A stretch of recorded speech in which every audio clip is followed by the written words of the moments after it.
Lebih dari 1 juta warga Palestina mengungsi ke wilayah selatan Gaza setelah serangan udara Israel menghantam sejumlah lokasi di jalur Gaza, termasuk di Deir al-Balah di Gaza Tengah. Sebuah bangunan masjid hancur dihantam rudal Israel.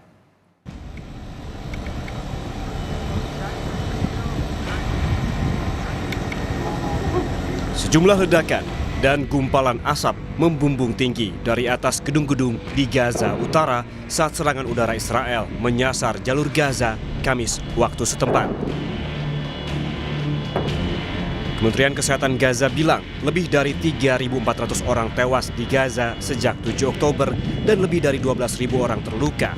Sebagian besar adalah perempuan, anak-anak, dan orang tua. Sementara itu, lebih dari 1 juta warga Palestina mengungsi ke wilayah selatan Gaza.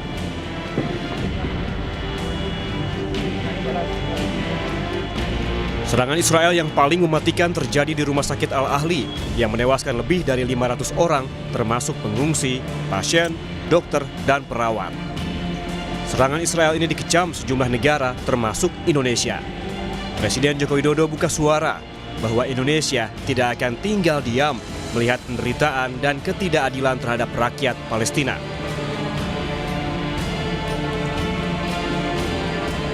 Indonesia mengecam keras tindak kekerasan yang terjadi di Gaza karena telah mengakibatkan penderitaan dan semakin banyaknya korban sipil, termasuk perempuan dan anak.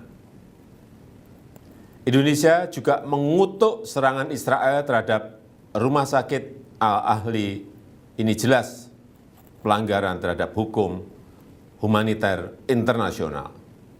Sehingga saya perintahkan Menteri Luar Negeri untuk hadir dalam pertemuan luar biasa para Menlu Oki di Jeddah kemarin, serta untuk terus mengupayakan evakuasi WNI yang saat ini masih terkendala kondisi lapangan. Indonesia tidak akan tinggal diam melihat korban sipil terus berjatuhan, melihat ketidakadilan terhadap rakyat Palestina yang terus terjadi.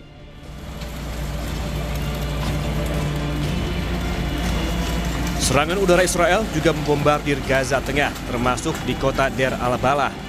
Serangan ini menghancurkan sebuah masjid saat banyak warga tengah beribadah di dalamnya. Akibatnya setidaknya 8 orang tertimbun di bawah runtuhan bangunan dan 25 lainnya terluka. Sejumlah alat berat dikerahkan untuk membersihkan puing-puing bangunan yang runtuh. Di Deir al-Balah pula, warga mengalami krisis bahan bakar. Mereka harus mengantre selama 6 jam untuk mendapatkan 20 liter bensin. Warga antre di sebuah pom pengisian bahan bakar. Mereka membawa jerigen untuk menampung bahan bakar. Krisis ini terjadi sejak 7 Oktober lalu dan banyak bantuan kemanusiaan dihalangi masuk ke Gaza.